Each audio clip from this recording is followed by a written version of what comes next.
This is Spud here from HitStandNow.com coming at you with another quick hit. I got my grubby little gamery hands on the Xbox One the other day to find out what all the fuss is about, some hands-on experience with it. Up at the Xbox One tour in Dublin City that took place there over the weekend. First things first, it was a cool event, great event now, completely free, which is more than nice. The staff are nice, they're dead on, they were helpful here and there when they could be. Most of them knew what they were talking about. It was grand, it was a nice little event. It was cool to get some hands-on time with the games that we've all been looking forward to. So, here's a little breakdown of what I actually got to play and what I thought of it. You know, I didn't get around all of the games. First thing first, I didn't play the new Call of Duty, I didn't play the new Battlefield. Two reasons. A, I'm not big into those games, so with a limited time frame up there, I'd really be wasting my time playing them. You know, it's just not my cup of tea. And B, they're already out on current gen, so I wasn't going to concentrate on anything that I could already play on my 360. It's a little pointless. Everybody else seemed all up for it, though. There was big queues around those machines, so I can understand the crack. Instead, let's see what I played. I played me some Crimson Dragon, which I believe is part of the Panzer Dragoon series. I'm not 100%. I never followed Panzer Dragoon. I wasn't a big fan.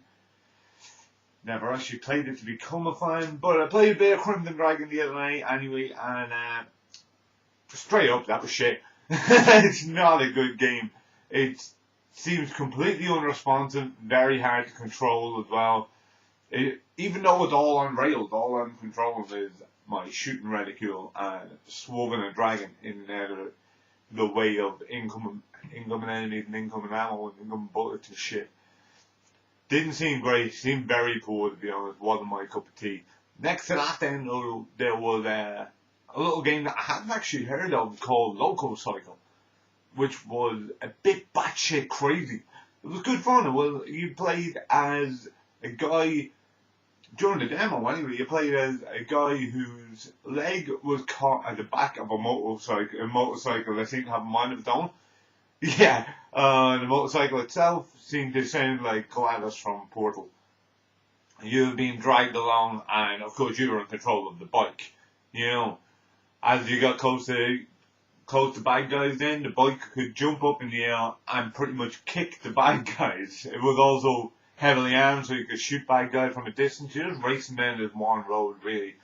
It wasn't a bad game, it was a silly game, but it was a fun, silly game, you know what I mean? It reminded me of the Spy Hunter games on PS2, except not completely shite.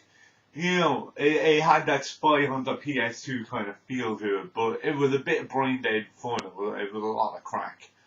Next up was my personal favourite today, and the one that I spent most of my day on, which was Killer Instinct.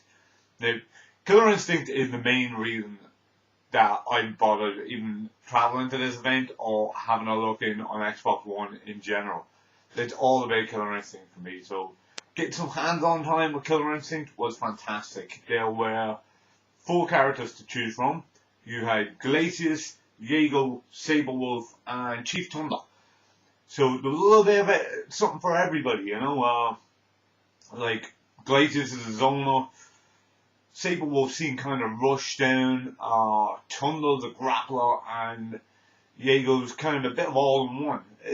It's a very simple little fighting game. It's easy to pick up and play. It's easy to look cool while playing it. You know what I mean? The combos are simple. You dive in with, say, a heavy special move, mix it up with some medium jabs, just as linkers, throw it into a medium special move of your liking, and then move on from there. It doesn't seem to do the combos don't seem to do any real damage unless you put a heavy combo ender at the end of them. Which is a cool little idea, which means if you get broken halfway through, you're still doing fuck all. You know, also did a little bar at the side of the screen while you're comboing, so that if this bar fills up completely, whoever you're hitting will fall over. It's to kind of cancel out infinites, which is not a great idea. I really enjoyed this now. I must have spent about 2 hours jamming on it myself, and my nephew just played the shit out of this game. Couldn't get enough of it. Really, really enjoyable. Really easy to play, and just a hell of a lot of fun. You know, it's a damn fine game. They also had Mad Cat fight sticks there to play on. You could play on the sticks, or there were setups with pads as well. Because I went for the stick, because I play on stick in general, so I'm more comfortable with that. And yeah, no, it works really good. And the stick is mad responsive. Everything felt good. It was a damn fine game. Really enjoyable. There was also Dead Rising 3, which I'm not a fan of the Dead Rising series. I didn't like Dead Rising 1. I only played a tiny bit of Dead Rising 2, I think, and wasn't too pushed on it. Dead Rising 3, though, is an absolute blast. It's a lot of fun. I was spending a lot of my time riding around on a motorcycle, riding over zombies while dressed as a shark with these little gloves with pistols attached to the fingers. It was batshit crazy. There were hundreds of zombies on screen at once. I remember years ago seeing a State of Emergency and being blown away by the amount of characters on screen all at the same time. This blows that way out of water. And I know it's 10 years later, but this just takes it to a new extreme altogether. It's absolutely stunning. Really, really, just good, stupid fun. You can mix up pretty much any two weapons you can find to make new weapons. Like mental weapons. Like, put the buzzsaw in the end of a fucking, exhaust pipe so you have a big old swing on your buzzsaw. Attach some grenades at the end of a hammer so every time you hit a zombie it's like BOOM! It's really fun. Damn fine game. I'm not sure if I'd be into buying it or not. I'm not sure if it's that much fun, but I'd definitely play it. If there was a co-op mode, I reckon it would be great crack. Left 4 Dead kind of feeling to it almost, you know. Riot Son of Rome was another game that was there. Now they kept reassuring us that this is only a demo, because secretly I think they all knew it was shite. Very, very disappointing. Basically, you were a dude in a Colosseum back in ancient Rome, and you have to survive the scenario. They're sending loads of savages to eat you shit. You're heavily armoured, you got a big old shield, you're mixing it up with 2 attack buttons and a block button. Perfectly timed block with the shield then will stun the enemy so you can attack on them. Eventually they'll have like little skull and crossbones over their head, which means you can activate QTE to finish them off. Sounds alright in theory. So slow, so clunky, so unresponsive. It just didn't work. The combo system seems to try and borrow from the latest Batman series, but it doesn't know what to fucking do with it. You know, with Batman, yeah, you were slow, but once you started moving, then you were agile as fuck, you were swift, you were aggressive. In this, you continue to be slow and clunky and boring. When I saw it first at E3, I thought to myself, you know, kind of looks like it's trying to be a poor man's God of War. It's not a poor man's God of War. It's just a poor man's fucking game. Avoid at all costs, I reckon. But what you should get at all costs is Peggle 2. Peggle 2 was great fun. Okay, it's just more Peggle. You know, there's no real difference to it. But more Peggle is good. You should have more Peggle. Buy it. Buy it twice so I can get a copy of it. That's really all I got around to games-wise. There was also like Kinect was there, but nobody was playing it because nobody gives a fuck about Kinect. We don't want Kinect. We don't care about Kinect. Stop shoving it down our throat. You can tell by the lack of people there on the Kinect machines. Nobody fucking cared about it. You know, there were no demos of all this TV junk that they were on about at E3. You know, and all this Snap and Xbox go home, you're drunk, or any of that crack. You know, and they had none of that. It was just the games, and that was it. Which is cool, but I kind of wanted to try all that out to see what the big fuss was about, considering that it wasn't actually E3 that did it, it was the Xbox reveal. But considering they made such a big deal about it, oh, we're in cahoots with NFL and all that kind of fucking bullshit, I wanted to find out what the deal was. There was no opportunity to. Now, I'm not sour about that. I don't really mind. But if you're going to shove it down our throats, let us have a taste of it. I think the reason it wasn't there is because Ireland's not getting any of that crack. You know, we're not, that's all for the Americans. We're getting completely left behind with that. Completely left behind. But the Xbox One, it seemed like good fun. The pad was alright, you know what I mean? It's a wee bit smaller. It's got rumble packs in the triggers, which felt kind of cool. You know, the sticks seem very responsive. It's not bad. It's somewhere in between an Xbox and a PS3 pad in size.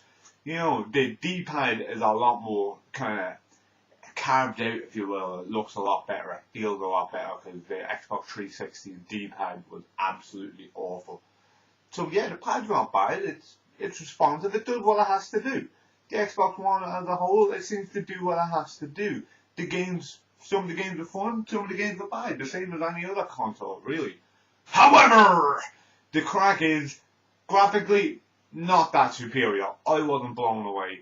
And let's be honest, that seems to be the only real fucking deal with jumping into a new console at the moment. It's not giving us anything else, only shinier graphics, you know.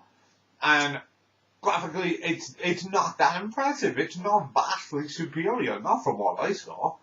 You know, it seemed alright. It wasn't bad, but it at no point did I sit there and go, whoa, fuck. Oh, you'd never get that in the 360. That never hit me. Forza looks really pretty, but that was about it. You know, I don't know, it's not that amazing. It's more the same, except slightly shinier. I guess the fact that pretty much everything now was sequels probably didn't help. You know, I'm still not on board with the Xbox One because I still don't trust Microsoft. The only game that really dragged me into it the other day was Killer Instinct, and I don't like, as I've said before in a video that I'll link down below, I don't like this free-to-play crack that they're doing with that. It's a load of horse shit, you know. But it's not a bad console. The games are fun, but it's not going to change your world. It's not going to blow your mind. It does what it has to do, and that's it. I still think they're going to shoehorn some DRM in there in a couple of years when you have the Xbox One in your house and there's fuck all you can do about it. So I'm still very wary about what they're up to. You know, at the moment, I'm still on PlayStation side with things. I believe PlayStation have an upcoming event as well, so I'll get to check out the competition there. But yeah, Xbox One, not bad, but certainly not horrific. Not going to change your world, and not worth pre-ordering for 500 quid. That's all I gotta say on the matter at the moment. This is Spud from HitStartNow.com, signing off. Good luck. If you enjoyed this or any of the other videos here on the HitStar Now YouTube channel, feel free to like, subscribe and of course share. You can also catch us on Facebook /HitStartNow and at HitStartNow on Twitter. And of course for blogs, reviews, previews and of course podcasts, you can check us out at HitStartNow.com. Thank you very much.